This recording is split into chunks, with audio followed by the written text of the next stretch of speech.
Well, hey folks, That Guy Flies RC coming to you from the man cave. We're now going to do the finishing up the last few little bits of assembly for the Tecnam 22 from ARROS and Hobby Zone. Thank you for sending this out for my review. And then we're going to go over the radio setup and how to get your CG and how your flaps and your rates and all that. And how the vector system works and how to assign that to a switch. Alright, before we go any further, because of the way the wings leads hook up and the way my hands would be in the way, alright, I had to go ahead and do it. I had to get both my hands in there. But on the vector system down there, on the left side, you're going to see two pigtails that are not labeled. Those are your aileron pigtails. You're going to take your aileron leads that are not labeled, they're the only thing that's not labeled, and you're going to plug them into them two leads. Remember, you're always going to plug your polarity light to light. Lock them in. Then you're going to find your flaps. Remember that Y lead that we had in the unbox that looks a lot like this? The labeled flaps, shorter than that. You're going to take both your flap servo leads that are labeled, plug them in, and that's going to actually get plugged directly into your receiver. And then at the very far right of the vector system, you're going to see another little set of pigtails that are labeled gear. Okay? Well, that's for each of the lights. Remember, the lights were labeled gear? That's just what they're using. And you're going to plug them in, and the polarity is the dark side to the dark side, and then the red wire, because you only have a red wire, is in the middle section of that pigtail. Like, let's say it was this one here. Okay? Just for argument's sake, say it was this one. The dark side on my right is the way that would plug in. Okay? But it's back in there. It's just kind of hard to see it. You have to just know that dark is always going to hook to dark. The middle is always going to be a signal, and then the light is the other. The middle is going to be your positive, and then the far right is a signal. So, but lights only have to have a negative and positive. Okay. So, then everything else is going to come off the vector. You're going to plug it into your receiver. Okay. Now I'm using an AR620 antennaless spectrum receiver. You could also use the Lemon RX Gen 2 7-channel, but as long as you got 6 channels, and they're labeled, so you're going to plug in throttle first, then you're going to plug in ailerons, then you're going to plug in elevator, then you're going to plug in rudder, and then you're going to plug into your channel 5, which is S bus, and it's labeled S bus, and then that flat pigtail you're going to plug into channel 6. Okay, and that's how that goes. Now you're going to want to secure your receiver. Now, I do not buy an AR631, an AR630, Stability Plus receiver from Lemon, anything like that. You want to get a plain receiver because you've already paid for the vector system, okay? And the vector system is your gyro. It has the self-level, it has the wind mitigation, it has the no gyro mode off. You've already paid for it, that's already installed, and it's already tuned to the plane. Okay, so why waste the money? And you don't want to have two gyros arguing with each other. Alright, now I've got that. I use Gorilla brand 2-sided tape to get my receiver plugged in right there. I'm going to go ahead and put myself a battery in here. Okay, open up my Velcro. I'm going to put a 2700 3S Hobby Star. This only has a 30 amp ESC, so don't think, well, it'll run on 4S. No, this is a 3S only bird. This is not a fast moving, this is a scale flying plane. This is to fly around and cruise and enjoy the flight. Okay? Now, I've already taken the liberty of creating a profile in my transmitter. Okay? And all that is picked a new model, gave it a name, okay, and told what kind of wing it is. All right, now I'm going to show you that. And I've also picked a throttle cut, and that's it. Okay, let me show you what I did. As soon as the transmitter wakes up. Okay. I've already got it named. All right, and when you go to, now this is when you set this up, after you You know, I've already got the name, okay? All right. Model select. There's the model, okay? Already named it. The model. Back. My thing is so sensitive. My little button here is so sensitive. All right. The model type. That's the model type. Okay, well, right now I don't want to reset it. The aircraft type. Well, that's different. You want, let's move this where I can see what I'm doing. Okay. The aircraft type is the type of wing. And that's important because you want to pick one aileron, one flap, tail normal. Okay. Now you come down here to image. And then hit standard image, hit that, and then you can start just dialing through whatever picture you want that reminds you of the plane. Okay? Then you get out of here, hit your function list, you've already named it, come down here to throttle cut. I like my H switch. It's a 2-position switch back here. So all I do, I pick my switch, okay, or I picked it, I've got it set negative 100%. Okay? Alright, so that's the basic model. Now, before we do anything else, this is where we're going to set up the vector. Okay? You're going to go down here to System Setup. From your function list, System Setup. Yes. Okay, and this is what's important. Channel Assign. Alright. Now, we already picked that we had flaps. So, aux channel 1 is being used for flaps. That's why it says NA. But your gear channel is on channel A. Well, you need a 3-position switch. Channel A is a 2-position switch. Okay, because that's where the vector is landing at. So you want to change that to whatever switch you want. I like B because it's a 3-position switch. This is where I like putting all my gyro type modes on B. Okay, you say, well, you already got a B there. Well, go down here and just change that to inhibit or whatever, because you're not going to use aux2. Now, if you are using a 7-channel receiver and you want to use that thrust reverse, this is where you would take aux2 and put on another whatever switch you wanted for thrust reversing. But we're not doing that in this situation. We're using a 6-channel spectrum receiver. And then go here to hit next. Just ensure that gear is gear, and that aux2 is aux2, and aux1 is flap, which is that one that's not available. Okay, so that makes it, now the plane is now ready to go to bind mode and start talking to the transmitter. Okay, we got to put in bind mode. We've got the transmitter ready to go. Okay, I'm going to plug my model. Yes, I know I've got the prop on in the shop. I don't normally like doing that, but I got to show you CG and everything, and so I've got my throttle cut is on. Okay.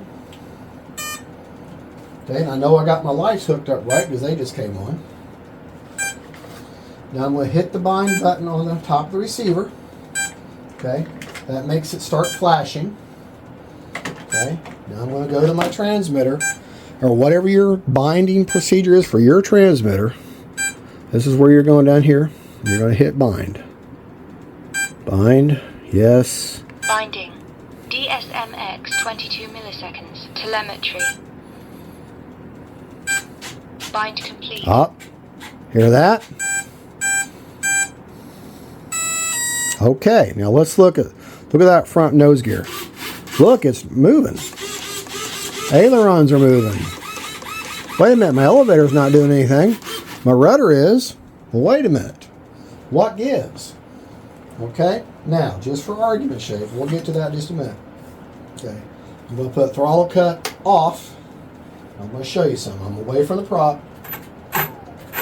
Okay, now my throttle doesn't work. All right, so now, since we know the elevator, remember I said we're not going to hook up the elevator yet until I get that servo centered. Oh, my blue. The channel came undone. I must have hit it. Okay, so we'll go back to our model stand.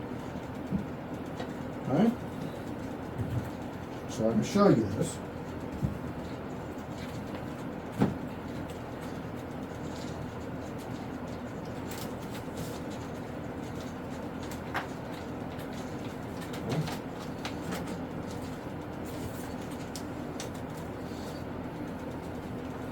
All right.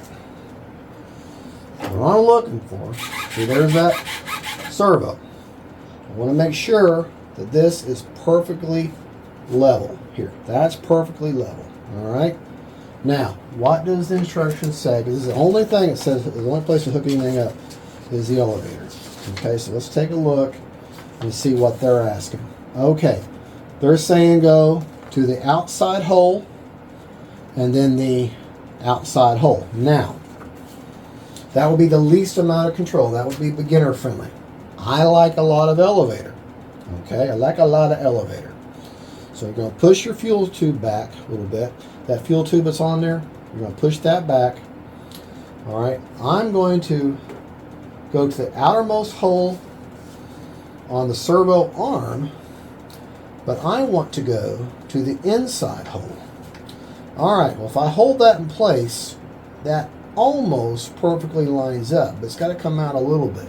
So I'm going to give it 2 turns to bring it out to the left, and that looks like that would line up just about perfect. Okay, it's in the hole there. That is still level. Okay. Clamp that down. Pull my fuel tubing back up, and look at that! I have elevator. All right. So now we can lose the plane stand.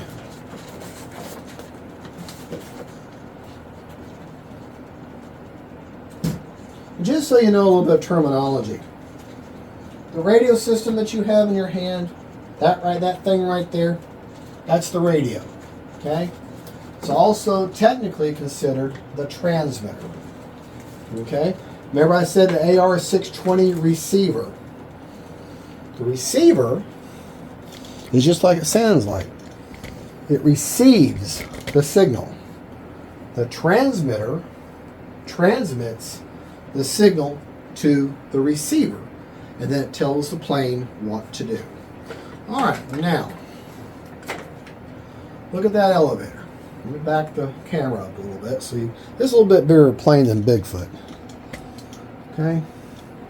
All right, now if I pull back for up elevator, it's backwards. Well, that's not good.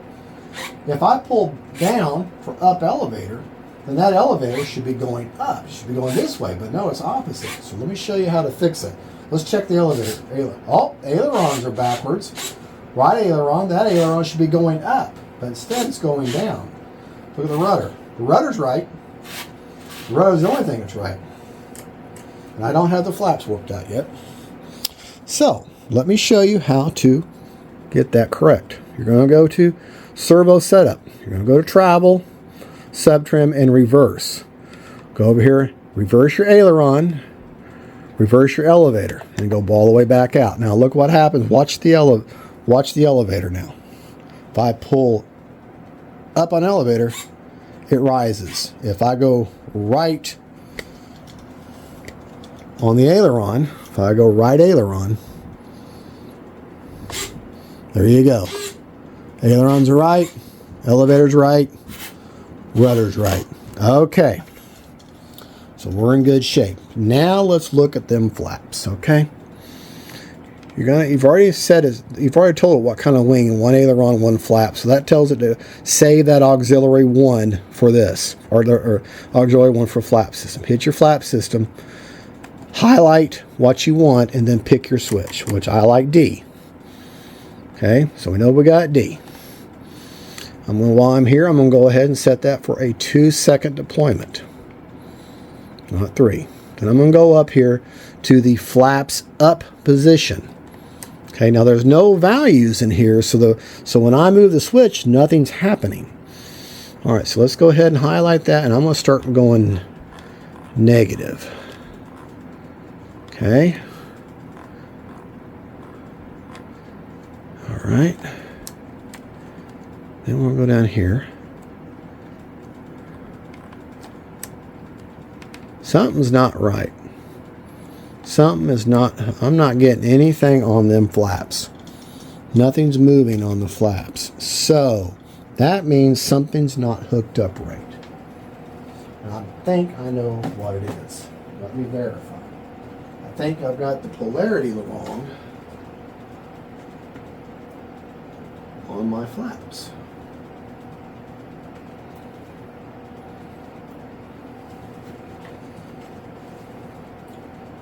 Okay, do I have light to light? Nope, I've got the polarity backwards on that flap there. The way I hooked up the little pigtails, it's always light to light, dark to dark. I'm glad that happened, because then I can demonstrate. If it's not hooked up right, it's not going to work. Alright, that's that one, but there's two of them. Make sure the other one's right. Light to light. Okay. Yep, light to light, dark to dark. Okay, that one's hooked up right, so now I should get some flat movement now. And I do. Alright. So let's go back, to our flaps up. That's flaps up or like that. Okay. And then that's a positive 15% for takeoff. Now that's way too much. That's way too much. So let's take that back down. Let's take that actually to a negative 50. Or better yet, go with negative 50. Okay. All right. Flaps up, takeoff flaps, and then landing flaps. So let's just do it that way. Negative 100 for flaps up, negative 50 on a spectrum for takeoff, and then positive 0 for landing. All right. Now, for a high wing, for the flapped elevator mix, I like to use, let's go with 5% down for takeoff, and then 10% down for landing. Okay, so flaps up, takeoff, landing flaps. And if you look, you can almost see that elevator moves just ever so slightly with that flap deflection. Okay, now while we're here, we're going to do rates. For the plane like this, I'm only going to use one rate. So I'm going to leave it on the switch on, and I'm going to use 100% throws, which is how much deflection, how much the elevator moves, and then how much expo is how quickly it gets there. I'm going to use 30% expo. Okay. Change the aileron. I'm going to leave it on channel. I'm going to leave it on all the time. I'm not going to pick any mid rates or low rates. I'm going to leave it on just high rate of 100% over 30% expo. Rudder, 30% expo. All right. Now, remember we picked the B switch for the vector system. I'd be willing to bet if I put that in the 0 position, in other words, furthest down, that that's going to be the self-level. Okay? And sure enough, look at that aileron. That aileron's holding position, holding position. The elevator's holding position. That would self-right the plane. Okay? So if I put that switch in the middle position, I shouldn't hear anything. No gyros moving at all. So if I pull that switch up towards me, or position 2, because you got position 0, 1, and 2, now I should hear gyro. Alright, that's the gyro. This position up or closest to me is their optimized mode, AS3X, wind mitigation, whatever you want to call it. It's what helps the a light foamy plane like this fly nice and locked in the wind. The middle position, or direct mode, is no gyro, and nothing, just you controlling the plane. And then the position 0, which it does this by default, just so you know, as long as you pick a 3-position switch, that's how it's going to work. And the position 0, or the furthest away from me, is going to be my safe or stability mode, which is what they use in vector, and that is self-level. You also get the gyro to help with wind, but you also get the self-leveling, and the plane will not turn over. So in other words, if you're flying along and you just let go of the sticks, the plane will automatically self-level itself. That's your beginner mode. Okay. I, of course, will be flying in the optimized mode or the AS3X wind mitigation mode. Okay, just the gyro helping this light little plane fly like a larger, heavier plane. All right, now I've got that 2700 3S in there right where I want to keep it, but I need to make sure that that's good for the CG. Okay, CG on this plane, my throttle cut is off. Is on, so the prop will not engage. Okay, I gotta make sure I got the CG on this plane. All right, 55 to 65 millimeters back from the leading edge of the wing.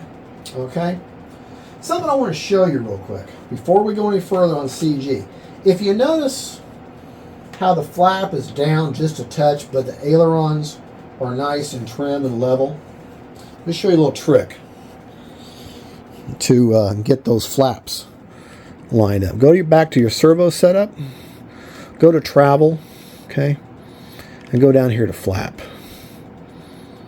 Okay, what highlights is the last position, which is the up position. All right, what I'm going to do is I'm going to start rolling that one way or the other, paying attention. Okay, going negative is the wrong way. But if I start going over 100, maybe up to like 125, and look at those flaps. Look, they're rising up, and they're getting perfectly level or lined up with the structure of the plane and the other aileron. And I left it at 150. Now, everything is lined up nice and perfect. Okay, nice and level straight across, which is what I wanted. Okay, now let's talk about CG. 55 to 65 millimeters back from the leading edge of the wing. The leading edge of the wing is the front leading edge. Okay? Okay, so you're going to need two items to do this. You're going to need a Sharpie, and then I have a caliper. You can use a ruler, whatever. But we need to go 65, go your furthest one out. Okay, set your ruling device for your furthest point out, which is 65. Okay. All right, and then we're going to turn the plane over. I'll need that stand again. I'll hit that into it.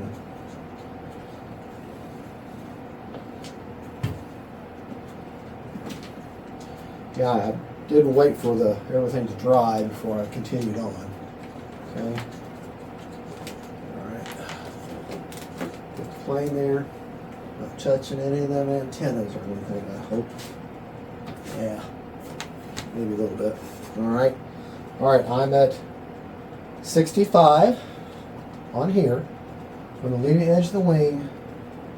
I'm going to take my Sharpie. Okay, I'm going to measure. All right, and I have a right hand, and then I'm going to put a little dot. We're at 65. Then I'm going to slide this in to 55. Okay, and make a little dot. I'm going to do the same thing over here. Back to 65.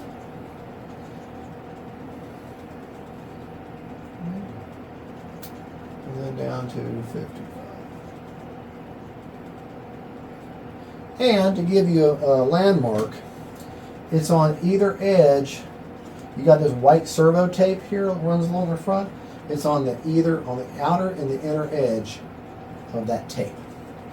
Okay, that's where your CG is. So, get the plane stand out of the way again.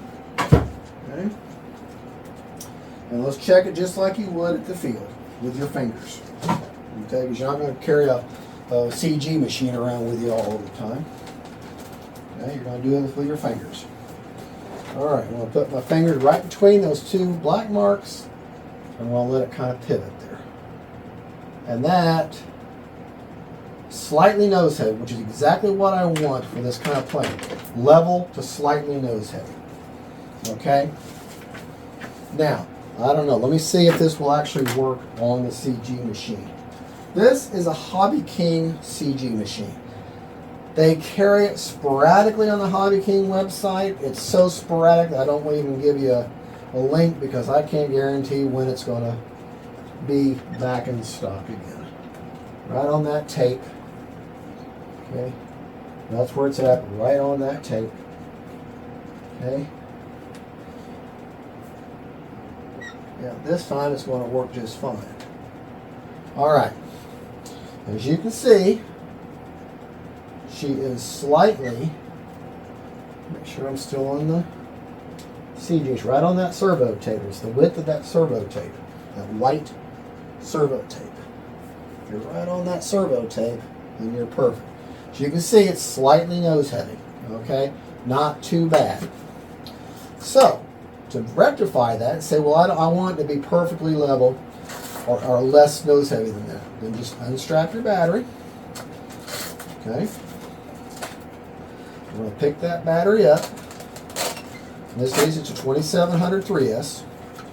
And I'm going to move it back a little bit, if I can get a hold of the dang thing. Okay? It's got, they give you some pretty strong Velcro. Alright? We'll move that back. Okay? Put my hatch back on because believe it or not, that actually does have some weight. Alright? Now see, when moving that around, I moved off that tape. Okay, we're pretty good there. Now it's not quite perfect, but I really want to see, I want to see it be about like that right there. Okay? So, how much you want to bet if I was to take that and move that back just a little tad more, I would just about get it perfect.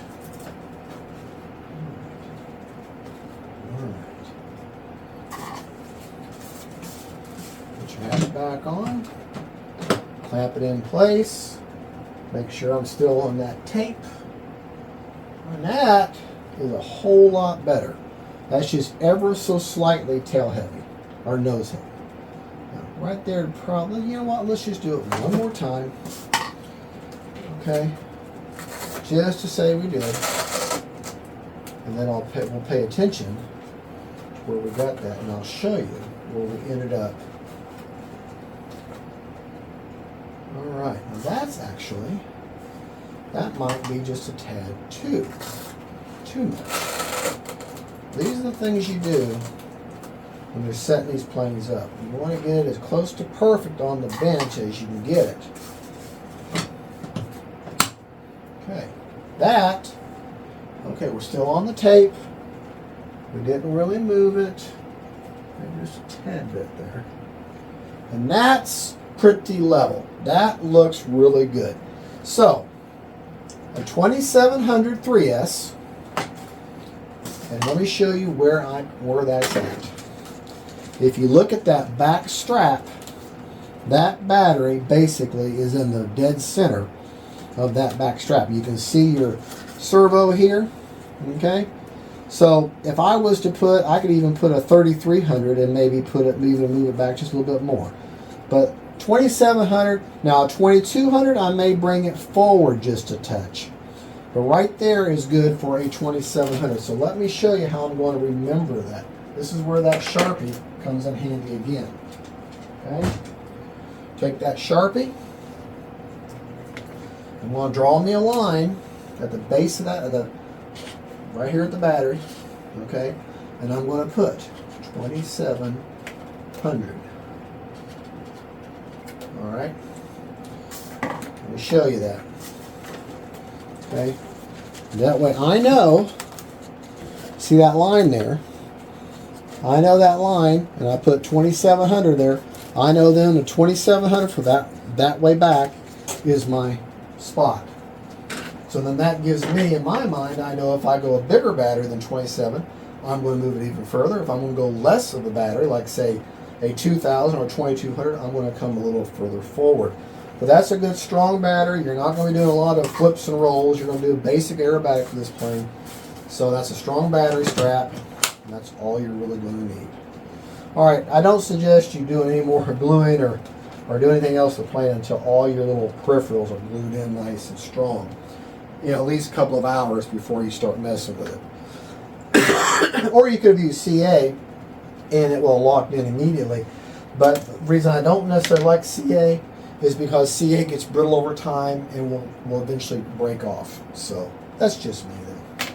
Well, folks, there you go. We talked about CG, we talked about rates, we talked about how to hook up your vector system, how to assign it to a switch. Calibrating the ESC. Now, that's something we can do. All right. Now, I'm going to tell you, the ESC does not need to be calibrated. However, let's go over how you do it anyways, in case yours. Now, how do you want to know yours is calibrated? Okay. Secure the plane, keep your finger away from the prop, okay? And if you have immediate, I mean immediate throttle response, then it's calibrated. But let's say you don't. Let's say the throttle cut is on, so on your throttle. Let's say you're able to move that throttle stick almost a third of the way before you get any reaction from the throttle. Then that means your ESC is not calibrated. So let's go over calibration. And it's a very simple procedure. It worked. I've all the jets, all planes, everything. This is the same procedure, and I haven't seen one that didn't work this way. Okay, you're going to unplug. Undo the power from the plane. Okay, no power of the plane. Take your throttle cut off as if your throttle would be live. Take your throttle all the way up, full speed. Trust me, it's not going to cut me. Plug your battery back in.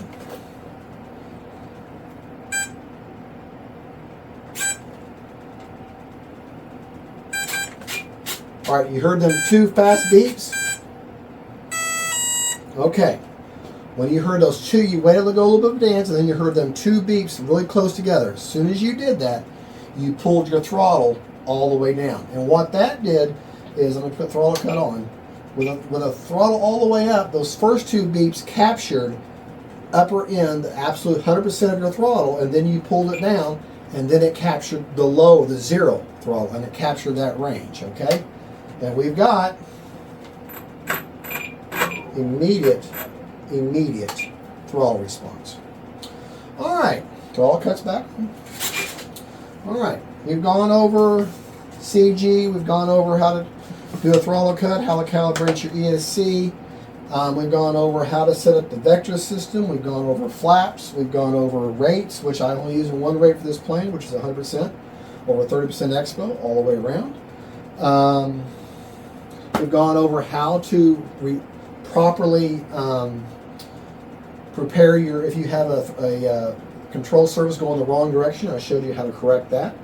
I showed you how to hook up your elevator or whatever control service manually and to make it level, which I like the maximum amount of deflection. Okay. And everything else. Like I say, you're just going to bind it. You can use, we did talk about if you want to use thrust reversing, which it is available, you'd have to have a 7-channel receiver, and that's what that aux 2 would be for, assign it to at least a 2-position switch. Which would only be handy if you had the floats, because if you're in the water and you get into some weeds, you need to back out of there, that's where that would be handy. This plane, you're not going to need thrust reversing for this plane. You're just going to slow down just fine. And just to let you know, this is one of the easiest planes to land that you'll ever get. It's very simple to land. It's just a slight little flare, let your mains touch, your nose settle in, and she's happy. The only drawback on this plane is this nose gear is not the most robust in the world, okay? You do not want to fly this plane and land this plane and put this plane on heavy, untreated grass. You want a bumpy grass. You want a nice, like a putting green, okay? Or a runway, or a geotech, or a parking lot, or clay, or the beach. When it's nice and level, there's no, it's nice and, when water comes in, everything's nice and perfectly level, there's no divots in it. Any smooth surface, that's what you'd want with this plane. The gear can handle a small amount of grass, but not much, okay? They did have a big honking 13-gram Metal Gear servo up there to assist with that, but again, it's just a matter of time before that mechanism wears out. You know, you already have a little bit of clay in it, brand new. Okay, so just understand, you can, if you got a grass field, it needs to be a very well maintained, manicured, level one. Otherwise, you're going to end up tearing the gear. The back gear is fine; it can handle almost anything.